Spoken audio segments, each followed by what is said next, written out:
এই যে শুনছেন, আপনার চাটা উঠে খেয়ে নেন, নাহলে ঠান্ডা হয়ে যাবে।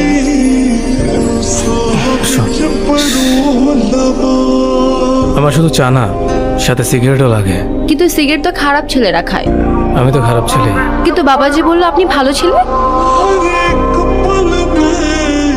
এখন থেকে এই বাসায় থাকতে হলে আমার কথা মতো চলতে হবে।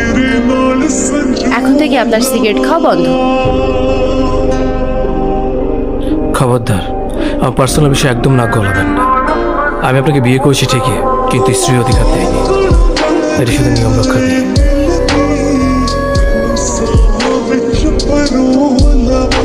তুমি প্লিজ এরকম করো না, প্লিজ। যাও তো, পা ছাড়ো। যেদিন কোনো কিছু করতে পারবা সেই দিন তোমার এই চেহারা নিয়ে আমার সামনে আসবা। তার আগে কোনোদিন তোমার এই চেহারা আমাকে দেখায় না। দেখো তুমি এরকম করো না, আমি তোমাকে অনেক ভালোবাসি, একটু বোঝার চেষ্টা করো প্লিজ। জীবনে একবারই একজনকে বলেছিলাম, তোমার পায়ে পড়ে আমাকে ছেড়ে যেও। সে শোনেনি।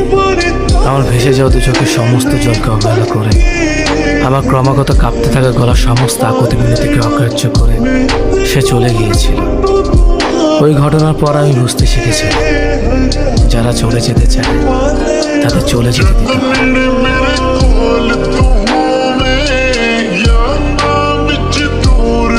এসবের মানে কি? কই কোনো মানে নেই তো। আপনারা বললেন বাসায় সিগারেট খাওয়া যাবে না, এবার আপনি সিগারেট এনে দিলেন যে। ওসব আপনি বুঝবেন না। আমি অনেক ভেবে দেখলাম, আমি যদি আপনাকে সিগারেট খেতে বাধা দেই, কোন দিন যেন আপনি আবার বলে বসেন আমি আপনাকে বিয়ে করেছি ঠিকই, কিন্তু স্ত্রীর মর্যাদা দিই।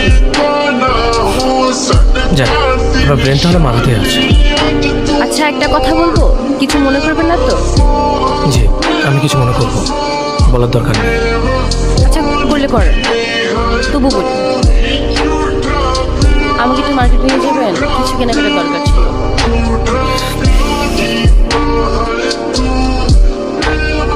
ঠিক আছে, কিছু পরে নিয়ে যাবো। আচ্ছা তাহলে আমি তাড়াতাড়ি রেডি হয়ে আসি।